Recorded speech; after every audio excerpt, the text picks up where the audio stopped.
SL. ಭೈರಪ್ಪನವರ ಗ್ರಹಣ ಕಾದಂಬರಿಯ ಮುಂದುವರಿದ ಭಾಗ 20. ಮಳೆ ಪ್ರಚಂಡವಾಗಿ ಹೊಡೆದು ಕೋಡಿ ಹರಿಯಿತು. ತನ್ನ ಬೆನ್ನು ಒದ್ದೆಯಾದಾಗ ಸರೋಜ ಕತ್ತನ್ನು ಹೊರಳಿಸಿ ನೋಡಿದಳು. ಅವರು ಹೇಳಿದರು, ಹಳೆ ಗುಡಿಸಲು ಸೋರ್ತಿದೆ, ಆ ಕಡೆ ಗೋಡೆ ಮೇಲಿಂದ ಇಳಿತಿದೆ. ಸ್ವಾಮಿಗಳು ಎದ್ದು ಬಾಗಿಲು ತೆಗೆದರು. ಒಳಗೆ ಮಬ್ಬು ಬೆಳಕಾಯಿತು. 3 ಕಡೆಯ ಗೋಡೆಗಳ ಮೇಲೆ ಹಲವು ಭಾಗಗಳಲ್ಲಿ ನೀರು ಇಳಿಯುತ್ತಿತ್ತು. ನೆತ್ತಿಯ ಮೇಲೆ 7-8 ಕಡೆಗಳಲ್ಲಿ ಸಣ್ಣಗೆ ಜೋಳುಗುಟ್ಟುತ್ತಿತ್ತು. ಸ್ವಾಮಿಗಳು ಅಡಿಗೆಯ ಕೋಣೆಗೆ ಹೋಗಿ ನೋಡಿದರು. ಬಡುವಿನ ಮೇಲೂ ನೀರು. ಅಕ್ಕಿ, ಬೇಳೆ, ಮೆಣಸಿನ ಪುಡಿ ಮೊದಲಾದ ಡಬ್ಬಗಳಿಗೆ ಮುಚ್ಚಳಗಳಿದ್ದವು. ಮೇಲೆ ನೀರು ಬಿದ್ದರೂ ಒಳಗೆ ಹೋಗುತ್ತಿರಲಿಲ್ಲ. ಆದರೆ ಮೇಲೆ ಹರಿಯುತ್ತಿದ್ದ ಸಣ್ಣ ದಾರೆಗೆ ಒಲೆಯ ಒಂದು ಭಾಗವು ಕರಗುತ್ತಿತ್ತು. ಸ್ವಲ್ಪ ಹೊತ್ತಿನಲ್ಲಿ ಅದು ಪೂರ್ತಿಯಾಗಿ ಕಳಲಿ ಬಿದ್ದು ಹೋಗುವುದು ಖಚಿತವಾಗಿತ್ತು. ಅವರು ಅಂಗಳಕ್ಕೆ ಬಂದರು. ಸರೋಜ ಅವರ ಪುಸ್ತಕದ ಪೆಟ್ಟಿಗೆಯನ್ನು ಎತ್ತಿ ಅದರ ಕೆಳಕ್ಕೆ ಒಂದು ಮಣಿಯನ್ನು ಕೊಡಲು ಯತ್ನಿಸುತ್ತಿದ್ದಳು. ಆದರೆ ಪೆಟ್ಟಿಗೆ ಭಾರವಾಗಿತ್ತು. ಅವರು ಬಂದು ಅದನ್ನು ಎತ್ತಿದ್ದರು. ಅವಳು ಅದರ ಕೆಳಕ್ಕೆ ಒಂದು ಮಣಿಯನ್ನು ನೂಕಿದಳು.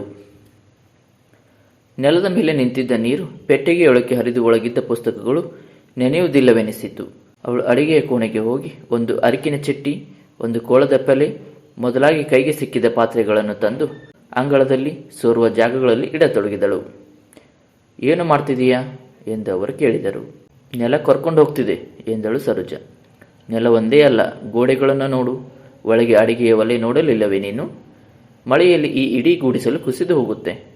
ಹೋದರೆ ಹೋಗಲಿ, ಇವತ್ತಿನಿಂದ ನನ್ನ ವಾಸ ಇಲ್ಲಲ್ಲ, ಅಲ್ಲಿ ನೀನಿರುವ ಕಡೆ ಎಂದರು ಸ್ವಾಮಿಗಳು.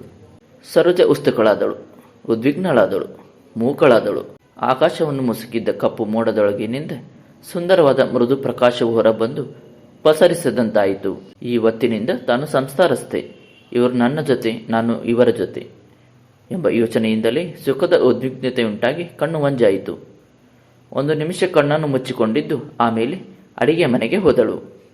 ಇನ್ನೂ ಮುಸುರೆಯಾಗಿದ್ದ ಪಾತ್ರೆಗೆ ಕುಡಿಯುವ ನೀರನ್ನೇ ಹಾಕಿ ಅಗಳು ಬೇಳೆಯ ಚರಟಗಳು ಹೋಗುವಂತೆ ತೊಳೆದಳು. ಅನಂತರ ಗುಡಿಸಲಿನ ಹಿಂಭಾಗದ ಬಾಗಿಲು ತೆಗೆದು ಸೂರಿನ ನೀರು ರಾಚುತ್ತಿದ್ದರೂ ಲೆಕ್ಕಿಸದೆ ಅವುಗಳ ಮಸಿಯನ್ನು ಮಣ್ಣಿನಿಂದ ತಿಕ್ಕಿ ತೊಳೆದಳು. ಉಳಿದಿದ್ದ ಹುಳಿ ಮೊಸರನ್ನು ಹೊರಗೆ ಚೆಲ್ಲಿ ಕಲ್ಲು ಸೂರೆಯನ್ನೂ ತೊಳೆದು ತಂದಿಟ್ಟಳು. ಒಂದು ಗೋಣಿ ಚೀಲ ಇದ್ದರೆ ಕೊಡಿ ಎಂದು ಕೇಳಿದಳು. ಯಾಕೆ ಎಂದದ್ದಕ್ಕೆ, ಇದನ್ನೆಲ್ಲ ತುಂಬಿ ಬಿಡೋಣ, ಮಳೆ ನಿಂತ ತಕ್ಷಣ ಇವನ್ನು ತಗೊಂಡು ಅಲ್ಲಿಗೆ ಹೊರಟು ಹೋಗೋಣ ಎಂದಳು. ಅವರು ತಮ್ಮ ತಲೆದಿಂಬಿಗೆಂದು ಉಪಯೋಗಿಸುತ್ತಿದ್ದ ಚೀಲವನ್ನು ತೆಗೆದರು. ಆನಂತರ ಜ್ಞಾಪಿಸಿಕೊಂಡು ಹೇಳಿದರು, ನೋಡು ಸರೋಜ, ಮಳೆ ಬರ್ತಿದೆ. ಹಸು ಕರು ಕೊಟ್ಟಿಗೆಲಿವೆ. ಇವತ್ತು ಹೊರಗೆ ಮೇಯುವ ಹಾಗೂ ಇಲ್ಲ. ಒಣ ಹುಲ್ಲನ್ನು ನಾನು ತಂದು ಹಾಕಿಲ್ಲ. ಡಬ್ಬದಲ್ಲಿರುವ ಅಕ್ಕಿನ ನೀರಿನಲ್ಲಿ ನೆನೆಸಿ ಅವಕ್ಕೆ ತಿನ್ನೋಕೆ ಇಟ್ಟು ಬಿಡೋಣ ಎಂದು ಸ್ವಾಮಿಗಳು ಹೇಳಿದರು. ನಾನು ಮಾಡ್ತೀನಿ ಅವಳೆಂದಳು. ಮಳೆಯಲ್ಲಿ ದನದ ಕೊಟ್ಟಿಗೆಗೆ ನೀನು ಹೋಗಬೇಡ ಎಂದು ಹೇಳಿ ಅವರು ಅಕ್ಕಿಯ ಡಬ್ಬವನ್ನೇ ತೆಗೆದುಕೊಂಡು ಹೋಗಿ ಬಾನಿಗೆ ಸುರಿದು ಅದರ ಮೇಲೆ ನೀರು ಹೊಯ್ದರು. ಬಾಯಿ ಹಾಕಿದ ಹಸುವು ಮೇಲು ತುಟಿಯನ್ನು ಎತ್ತಿ ಆಡಿಸಿಕೊಂಡು ಅಕ್ಕಿಯ ರುಚಿಯನ್ನು ಮೆಚ್ಚಿಕೊಂಡಿತು. ಬೇಳೆ ಮತ್ತು ಖಾರದ ಪುಡಿಗಳ ಡಬ್ಬಗಳನ್ನು ಕೆಳಭಾಗಕ್ಕೆ ಹಾಕಿ ಮೇಲ್ಭಾಗದಲ್ಲಿ ಇತರ ಪಾತ್ರೆಗಳನ್ನು ತುಂಬಿ ಸರೋಜ ಚೀಲವನ್ನು ಸಿದ್ಧ ಮಾಡಿದಳು. ಮನೆಯನ್ನೆಲ್ಲ ಗಮನಿಸಿ ನೋಡಿದಳು. ಹಾಸುವ 2 ಮಂದಲಿಗೆ, ಪುಸ್ತಕದ ಪೆಟ್ಟಿಗೆ ಮತ್ತು ಈ ಚೀಲದ ಸಾಮಾನುಗಳನ್ನು ಬಿಟ್ಟರೆ ಇಡೀ ಮನೆಯಲ್ಲಿ ಮತ್ತೇನೂ ಇಲ್ಲ. ಇಷ್ಟನ್ನು ತಾವಿಬ್ಬರೂ ಹೊತ್ತು ಒಯ್ಯಬಹುದೆನಿಸಿತು. ಹೊರಗೆ ಮಳೆ ಬರೋ ಎಂದು ಎಣ್ಕುತ್ತಿತ್ತು. ಅವಳು ಹೊರಗೆ ಬಂದು ಅದನ್ನು ನೋಡುತ್ತಾ ನಿಂತಳು. ಇರಚಲು ಹೊಡೆದು ತಾನು ನೆನೆಯುತ್ತೇನೆಂಬ ಭಯವಿರಲಿಲ್ಲ. ಮುಸರಿ ಪಾತ್ರೆಯ ಮಸಿಯನ್ನು ಉಜ್ಜುವಾಗಲೇ ಅವಳ ಸೀರೆ ರೌಕೆಗಳೆಲ್ಲ ನೆನೆದಾಗಿತ್ತು. ಇಷ್ಟು ಜೋರಿನ ಮಳೆಯನ್ನು ನೋಡಿದ ನೆನಪೇ ಅವಳಿಗಿಲ್ಲ. ಮಳೆಯೂ ಇಷ್ಟು ಪ್ರಚಂಡವಾಗಿರುತ್ತಿದೆ ಎಂಬ ಕಲ್ಪನೆ ಎಂದೂ ಬಂದಿರಲಿಲ್ಲ. ಎದುರಿನ ಮರದ ಗುಂಪಿನಿಂದ ಆಚೆಗೆ ದೃಷ್ಟಿ ಹರಿಯುತ್ತಿರಲಿಲ್ಲ. ಮುಸಲಧಾರೆ ಎಂಬ ಮಾತನ್ನು ಅವಳು ಕೇಳಿದಳು. ಈ ಒಂದೊಂದು ದಾರೆಯೂ ಅಕ್ಷರಶಃ ಒನಕೆಯಷ್ಟು ದಪ್ಪನಾಗಿಲ್ಲದಿರಬಹುದು. ಆದರೆ ಕೋಟಿ ಕೋಟಿ ದಾರೆಗಳ ಏಕಕಾಲಿಕ ಜಡಿತಕ್ಕೆ ಸಿಕ್ಕಿದ ಈ ಊರು, ಈ ನದಿಯ ದಡ, ಮನೆ ಮಠಗಳು ಉಳಿಯುವುದಿಲ್ಲವೆಂದು ಅವಳು ಭಾವಿಸಿದಳು. ಎಂಥ ವಿನಾಶಕ ಶಕ್ತಿ ಇದ್ದರೂ ಅದರಲ್ಲಿ ಅವಳಿಗೆ ಒಂದು ತೆರನಾದ ಆಕರ್ಷಣೆ ಕಂಡಿತು. ಯಾವುದೋ ಸಮೂಹಕ್ಕೆ ಸಿಲುಕಿದವಳಂತೆ ತಾನು ನಿಂತಿದ್ದ ಕಲ್ಲು ಚಪ್ಪಡಿಯನ್ನು ಬಿಟ್ಟು ಕೆಳಗೆ ಇಳಿದು ಜಡಿಯುವ ಮಳೆಯ ಮಧ್ಯದಲ್ಲಿ ನಿಂತಳು. ಮೊಣಕಾಲು ಮುಳುಗುವಷ್ಟು ನೀರು ನಿಂತಿತ್ತು. ತಲೆಯ ಒಂದೊಂದು ರೋಮದ ಬುಡದ ಮೇಲೂ ತಟ್ಟುವ ಬೆನ್ನು, ಭುಜ, ಎದೆಗಟ್ಟು, ಹೊಟ್ಟೆ, ಸೊಂಟ, ತೊಡೆಗಳ ಮೇಲೆ ಏಕತಾನದಲ್ಲಿ ಸುರಿಯುವ ಈ ನೀರಿನ ಹೊಡೆತದಿಂದ ತನಗೆ ಶೀತವಾಗಬಹುದು, ಅಥವಾ ಇದನ್ನು ತಡೆಯಲಾರದೆ ತಾನು ಇಲ್ಲಿಯೇ ಕಳೆದು ಬಿದ್ದು ಸಾಯಬಹುದು ಎಂಬ ಆಲೋಚನೆ ಬಂತು. ಆದರೆ ಈ ಮಳೆಗೆ ಸಿಕ್ಕಿಯೇ ತನ್ನ ಶಕ್ತಿ ಪರೀಕ್ಷೆ ಮಾಡಿಕೊಳ್ಳಬೇಕು. ಇದು ಬರೀ ಅಪಾಯದ ಅನುಭವವಲ್ಲ, ತನ್ನ ಶಕ್ತಿಯನ್ನು ತಾನೇ ಪರೀಕ್ಷಿಸಿಕೊಂಡು ಆತ್ಮವಿಶ್ವಾಸವನ್ನು ಬೆಳಗಿಸಿಕೊಳ್ಳುವ ಅವಕಾಶ ಎನ್ನಿಸಿತು. ಅದು ಹೇಗೆ, ಎಂತು ಎಂಬುದು ಮಾತ್ರ ಸ್ಪಷ್ಟವಾಗಿ ಪ್ರಜ್ಞೆಗೆ ತಿಳಿಯಲಿಲ್ಲ. ಕಣ್ಣನ್ನು ಮುಚ್ಚಿ ಯಾವ ಯೋಚನೆಯೂ ಬರದಂತೆ ಚಿತ್ತ ನಿರೋಧ ಮಾಡಿಕೊಂಡು ನಿಂತು ಬಿಟ್ಟಳು. ಚಳಿ ಮಳೆಗಳಾವವೂ ಕಾಣಲಿಲ್ಲ. ಕಣ್ಣು ಬಿಟ್ಟಾಗ ದೃಷ್ಟಿಯು ತನ್ನ ಎಡಗೈ ಮೊಣಕಟ್ಟಿನ ಕಡೆಗೆ ಹೋಯಿತು.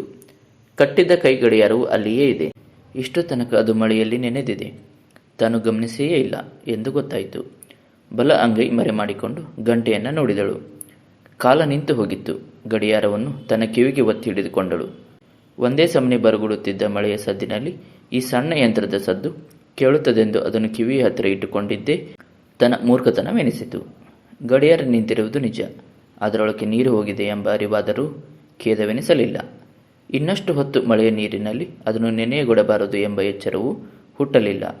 ಮತ್ತೆ 2 ನಿಮಿಷದಲ್ಲಿ ಗುಡಿಸಲಿನಲ್ಲಿ ಏನೋ ಕಳಚಿ ಬಿದ್ದ ಶಬ್ದವಾಯಿತು.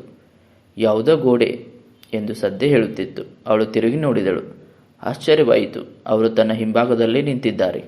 ವಿಸ್ತಾರವಾದ ಭುಜಕಟ್ಟಿನ ಕೆಳಗೆ ಅಗಲವಾದ ಉಬ್ಬಿದ ಎದೆ, ಕೆಳಗೆ ತೂಗು ಬಿಟ್ಟಂತೆ ಇದ್ದ ಉದ್ದನೆಯ ಗಟ್ಟಿ ತೋಳುಗಳು. ಮಳೆಯ ಹೊಡೆತ ಮತ್ತು ಚಳಿಗಳಿಗೆ ಸ್ವಲ್ಪವೂ ಸಂಕುಚಿಸದ, ಕಂಪಿಸದ ಪ್ರತಿಷ್ಠಿತ ನಿಲುವು. ಅಗಲವಾದ ಹಣೆ, ಬಿಲ್ಲಿನಂತಹ ಹುಬ್ಬು, ಉದ್ದ ಮೂಗು, ಪ್ರಕಾಶವಾದ ಕಣ್ಣುಗಳು. ಈ ಆಕಾರವನ್ನು ನೋಡಿದಾಗ ಅವಳಿಗೆ ಹಿಮಾಲಯದಲ್ಲಿ ನಿಂತ ಶಿವನ ಆಕೃತಿ ನೆನಪಾಯಿತು. ಅವರು ನಗುತ್ತಾ ಕೇಳಿದರು, ಇಷ್ಟು ಚೆನ್ನಾದ ಗಡಿಯಾರ ಕೆಟ್ಟು ಹೋಯಿತು ಅಂತ ಯೋಚನೆಯಾ? ಅದಲ್ಲ, ಗೋಡೆ ಬಿತ್ತು ಅಂತ ಕಾಣುತ್ತೆ ಎಂದಳು ಸರೋಜ. ಬಲಭಾಗದ್ದು ಇರುಚಲು ಹೊರಗಡೆಯಿಂದ ಅದರ ಮೇಲೆ ರಾಚುತ್ತಿತ್ತು. ಸ್ವಲ್ಪ ಕುಸಿದಿದೆ. ಹೋಗಲಿ, ನೀನು ಒಳಗೆ ಬಾ, ಬಟ್ಟೆನಾದರೂ ಬದಲಾಯಿಸು ಎಂದು ಸ್ವಾಮಿಗಳು ಹೇಳಿದರು.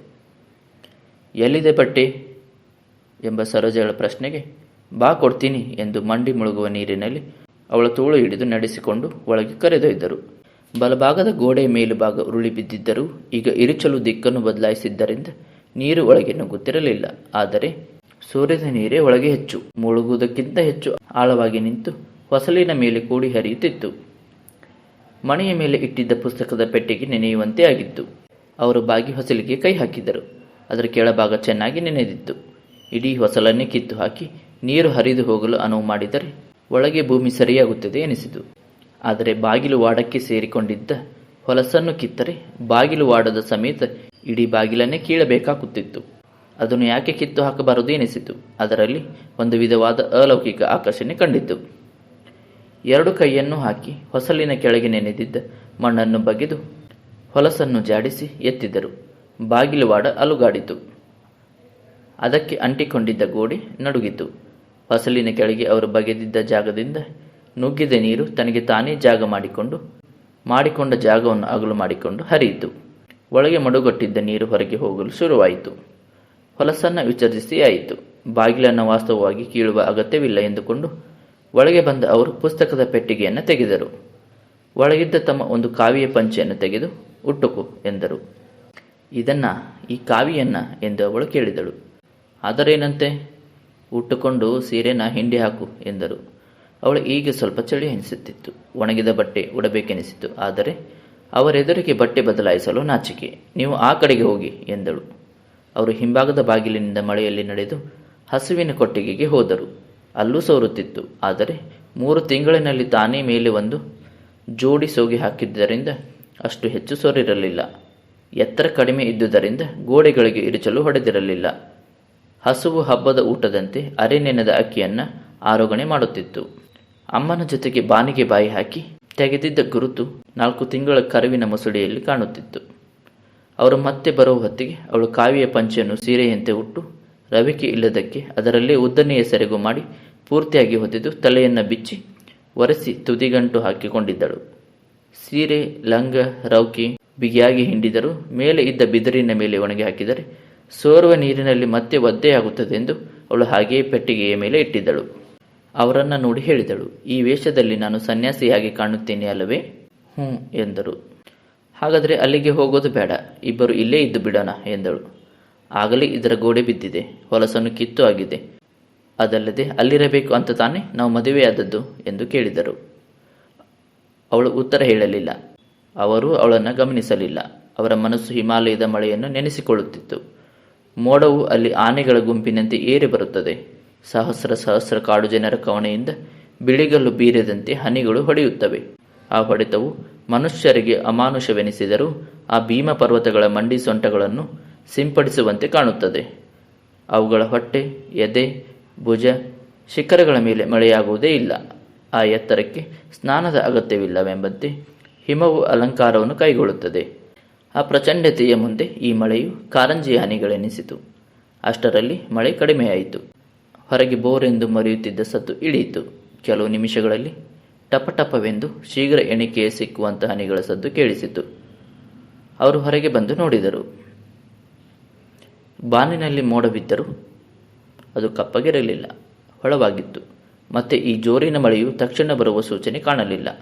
ಒಳಗೆ ಬಂದು ಸರೋಜಳಿಗೆ ಹೇಳಿದರು, ನಿನ್ನ ಕೊಡೆಯಿದ್ದ ಹಿಡಿಕೋ. ಈ ನೀರು ನಿಂತಿರುವ ಜಾಗ ಕಳೆಯುವ ತನಕ ಬಂದು ನಾನು ದೊಡ್ಡ ರಸ್ತೆಗೆ ನಿನ್ನನ್ನು ಮುಟ್ಟಿಸ್ತೀನಿ. ನೀನು ಮನೆಗೆ ಹೋಗು, ನಾನು ಇನ್ನು 1-2 ಗಂಟೆಗಳಲ್ಲಿ ಬರ್ತೀನಿ. ಜೊತೆಲೇ ಹೋಗೋಣ, ಸಾಮಾನೆಲ್ಲ ತಗೊಂಡು ಎಂದಳು ಸರೋಜ. ಇದ್ಯಾವ ಹೆಚ್ಚಿನ ಸಾಮಾನು? ನಾನೊಬ್ಬನೇ ತರ್ತೀನಿ. ನಾನು ಪೇಟೆ ಬೀದಿಗೆ ಹೋಗ್ತೀನಿ. ಒಂದು ಬಿಳಿ ಪಂಚಕೊಂಡು ಅಲ್ಲೇ ಬೇಗ ಒಂದು ಬಿಳಿ ಅಂಗಿ ಹೊಲಿಸಿ ಹಾಕ್ಕೊಂಡು ಆ ಮನೆಗೆ ಬರ್ತೀನಿ. ಈ ಕಾವಿ ಬಟ್ಟೆಯಲ್ಲಿ ಬರುವುದಿಲ್ಲ. ಇದು ಅವಳಿಗೆ ತುಂಬ ಒಪ್ಪಿಗೆ ಆಯಿತು. ನಾನು ಯಾವ ಬಟ್ಟೆಯಲ್ಲಿ ಹೋಗಲಿ ಎಂದು ಅವಳು ಕೇಳಿದಳು. ಒದ್ದೆಯಾದರೂ ಪರವಾಗಿಲ್ಲ, ಆ ಹಿಂಡಿಟ್ಟಿರುವ ಬಟ್ಟೆ ಹಾಕಿಕೋ ಎಂದು ಹೇಳಿ ಅವರು ಗುಡಿಸಲಿನ ಹಿಂಭಾಗಕ್ಕೆ ಹೋದರು. ಅವಳು ಒದ್ದೆಯ ಬಾಡೆ ಹಾಕಿಕೊಂಡು ಅದರ ಮೇಲೆ ಒದ್ದೆಯಾದ ಮೈಗೆ ಅಂಟುತ್ತಿದ್ದ ರವಿಕೆ ತೊಟ್ಟಳು. ಲಂಗ ತೊಟ್ಟು ಅದರ ಮೇಲೆ ಮೆತ್ತಿಕೊಳ್ಳುತ್ತಿದ್ದ ಸೀರೆಯನ್ನು ನೆರಿಗೆ ಮಾಡಿ ಉಟ್ಟಳು. ಒಳಗೆ ಬಂದ ಅವರು ಪೆಟ್ಟಿಗೆಯ ಬಾಗಿಲು ತೆಗೆದು ಒಂದು ಸಣ್ಣ ಡಬ್ಬಿಯನ್ನು ಕೈಗೆ ತೆಗೆದುಕೊಂಡರು. ಅವಳ ಚಪ್ಪಲಿ ಬಾಗಿಲಿನ ಒಳಗೆ ನೀರಿನಲ್ಲಿ ಮುಳುಗಿ ಹೊಸಲಿನ ಕೆಳಗಿನ ಸಂದಿಯಲ್ಲಿ ಸಿಕ್ಕಿಕೊಂಡಿದ್ದವು. ಅವನ್ನು ತೆಗೆದು ಅವಳು ಕೈಲಿ ಹಿಡಿದುಕೊಂಡಳು. ಅವಳ ಬಲ ತೋಳನ್ನು ತಮ್ಮ ಕೈಲಿ ಹಿಡಿದು ಮಂಡಿಯ ತನಕ ನಿಂತಿದ್ದ ನೀರಿನಲ್ಲಿ ಅಂದಾಜಿನ ಮೇಲೆ ಸರಿಯಾದ ದಾರಿಯಲ್ಲಿ ಕರೆದುಕೊಂಡು ಬಂದರು.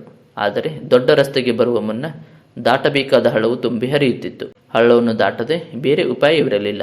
ಅವಳ ತೋಳನ್ನು ಗಟ್ಟಿಯಾಗಿ ಹಿಡಿದುಕೊಂಡು ಸೊಂಟದಿಂದ ಮೇಲೆ ಬರುವ ನೀರನ್ನು ದಾಟಿ ಆಚೆಯ ದಡವನ್ನು ಮುಟ್ಟಿಸಿದರು. ಎಲ್ಲೆಲ್ಲೂ ನೀರು ಹರಿಯುತ್ತಿತ್ತು. ಎಡಭಾಗದ ನದಿಯಲ್ಲಿ ಕೆಂಪು ನೀರು ಹರಿಯುತ್ತಿದ್ದರೂ ಹೆಚ್ಚು ಪ್ರವಾಹ ಬಂದಿರಲಿಲ್ಲ. ಅವಳು ತನ್ನ ಮನೆಗೆ ಹೋಗುವ ದೊಡ್ಡ ರಸ್ತೆಯಲ್ಲಿ ಒಬ್ಬಳೇ ನಡೆದು ಹೋಗುವುದು ಕಷ್ಟವಾಗುತ್ತಿರಲಿಲ್ಲ. ತಾನು ಹೀಗಿನಿಂದ ಪೇಟೆ ಬೀದಿಗೆ ಹೋಗ್ತೀನಿ. ನೀನು ಮನೆಗೆ ಹೋದ ತಕ್ಷಣ ಬಟ್ಟೆ ಬದಲಾಯಿಸಿ ಆಸ್ಪತ್ರೆಗೆ ನಡಿ.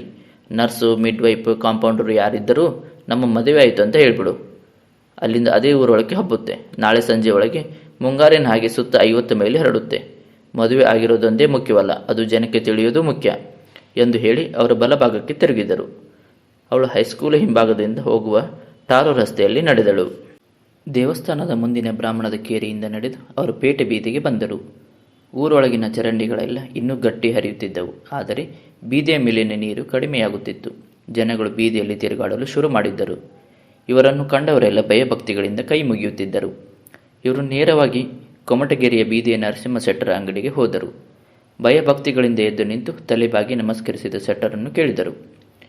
ಒಂದು ಜೊತೆ ಬಿಳಿ ಪಂಚೆ, 2 ಅಂಗಿಗಳಿಗೆ ಆಗುವಷ್ಟು ಬಿಳಿ ಬಟ್ಟೆ ಕೊಡಿ. ಒಂದು ಕಬ್ಬಿಣದ ಕುರ್ಚಿ ಹಾಕಿ ಅದರ ಮೇಲೆ ಮಂಡಿಸುವಂತೆ ಶೆಟ್ಟರು ವಿಜ್ಞಾಪಿಸಿಕೊಂಡರು. 3-4 ಥರದ ಬಿಳಿ ಬಟ್ಟೆಯ ತಾನಗಳನ್ನು ಹತ್ತಿರ ತಂದು ಯಾವುದನ್ನು ಹರಿಯಲಿ ಎಂದು ಆಜ್ಞೆ ಬೀಡಿದರು. ಯಾವುದೋ ಒಂದು ಬಿಳಿ ಬಟ್ಟೆಯಾದರೆ ಸಾಕು ಎಂಬ ಸ್ವಾಮಿಗಳ ಮಾತಿಗೆ ತಾವೇ ಒಂದು ತಾನನ್ನು ಆರಿಸಿ ಗಜ ಕಡ್ಡಿಯನ್ನು ಕೈಲಿ ಹಿಡಿದು ಎಷ್ಟು ಗಜ ಎಂದು ಆಜ್ಞೆ ಬೇಡಿದರು. 2 ಅಂಗಿಗೆ ಎಂದರು. ಯಾವ ಅಳತೆ ಎಂದಿದ್ದಕ್ಕೆ ನನ್ನ ಅಳತೆ, ತೋಳು ಮುಚ್ಚುವಂಥ ಅಂಗಿ ಎಂದರು. ಸರಿ ಎಂದು 5.5 ಗಜವನ್ನು ಅಳೆದು ಹರಿದು ಒಂದು ಜೊತೆ ಕಡ್ಡಿ ಅಂಚಿನ ಪಂಚೆಯನ್ನು ತೆಗೆದು ಅವರ ಮುಂದೆ ಇಟ್ಟರು. ಸ್ವಾಮಿಗಳು ತಮ್ಮ ಕೈಲಿದ್ದ ಡಬ್ಬಿಯನ್ನು ತೆಗೆದು ಎಷ್ಟು ಎಂದದಕ್ಕೆ ದುಡ್ಡು ಬ್ಯಾಡ್ರಿ ಅಂದರೆ ಸ್ವಾಮಿಗಳು ಒಪ್ಪೋದಿಲ್ಲ ಅಂತ 20 ವರ್ಷದಿಂದ ಗೊತ್ತಾಗಿದೆ. 34 ರೂಪಾಯಿ. ಈಗ 2-3 ತಿಂಗಳಿನಲ್ಲಿ ತಾನೇ ಪಾದ ಹೊಸ ಬಟ್ಟೆ ತಗೊಂಡು ಹೋಗಿದ್ರಲ್ಲ, ಈಗ ಇಷ್ಟು ಬೇಗ ಎಂದು ತಮ್ಮ ಕುತೂಹಲವನ್ನು ಸೂಚಿಸಿದರು. 10 ರೂಪಾಯಿಗಳ 3, 5ರ 1 ನೋಟನ್ನು ಡಬ್ಬಿಯಿಂದ ತೆಗೆದು ಶಟರ್ ಮುಂದಿಟ್ಟು ಏನೋ ಹೇಳಬೇಕೆಂದು ಅವರು ಪ್ರಯತ್ನಿಸಿದರು. ಮಾತನಾಡುವುದು 2 ನಿಮಿಷ ಕಷ್ಟವಾಯಿತು. ಅಷ್ಟರಲ್ಲಿ 12 ಆನೆ ಚಿಲ್ಲರೆಯನ್ನು ವಾಪಸ್ಸು ಕೊಟ್ಟರು. ಕೊನೆಗೆ ತಮ್ಮ ಕಷ್ಟವನ್ನು ಪರಿಹರಿಸಿಕೊಂಡವರಂತೆ ಸ್ವಾಮಿಗಳು ಹೇಳಿದರು. ಶಟ್ರೇ, ಇಷ್ಟು ದಿನ ನಿಮ್ಮ ಅಂಗಡಿಲಿ ಬಿಳಿ ಬಟ್ಟೆ ತಗೊಂಡು ಹೋಗಿ ಅದನ್ನು ಸುಣ್ಣ ಅರಿಶಿನದಲ್ಲಿ ಕುದಿಸಿ ಕಾವಿ ಬಣ್ಣ ಮಾಡಿಕೊಂಡು ಉಟ್ಕೊಳ್ತಿದ್ದೆ. ಇನ್ನು ಮೇಲೆ ಈ ಬಿಳಿ ಬಟ್ಟೆನೇ ಉಟ್ಕೋತೀನಿ. ಹೌದಾ? ಆಶ್ಚರ್ಯವಾದರೂ ತಮಗೆ ಅರ್ಥವಾದವರಂತೆ ಶೆಟ್ಟರು ಹೇಳಿದರು. ಹಾಗಂತ ಮೊದಲೇ ಅಪ್ಪಣೆ ಮಾಡಿದ್ದರೆ ಕಾದಿನೇ ಹರಿತಿದ್ದೆ ಬುದ್ಧಿ. ಈಗಲೂ ಅದನ್ನು ವಾಪಸ್ ಕೊಡಿ. ಬಿಳಿ ಕಾದಿ ಹರಿದು ಕೊಡ್ತೀನಿ. ಸನ್ಯಾಸಿಗಳು ಬಿಳಿ ಕದ್ದರ್ ಹಾಕೋದು ಅಂತ ಮಹಾತ್ಮ ಗಾಂಧಿಯವರು ಈಗ ಅರ್ಥವಾಯಿತು. ಹಾಗಲ್ಲ, ನಾನು ಇವತ್ತು ಗ್ರಾಸ್ತನಾದೆ ಎಂಬ ಮಾತಿಗೆ ಶೆಟ್ಟರು ಗರಬಡಿದವರಂತೆ ಕೂತು ಬಿಟ್ಟರು. ಸ್ವಾಮಿಗಳು ಹೇಳಿದರು, ಈಗ ಸ್ವಲ್ಪ ಹೊತ್ತಿನಲ್ಲಿ ತಾನೇ ನನಗೂ ಈ ಊರಿನ ಲೇಡಿ ಡಾಕ್ಟರ್ ಸರೋಜಮ್ಮನವರಿಗೂ ಮದುವೆ ಆಯಿತು.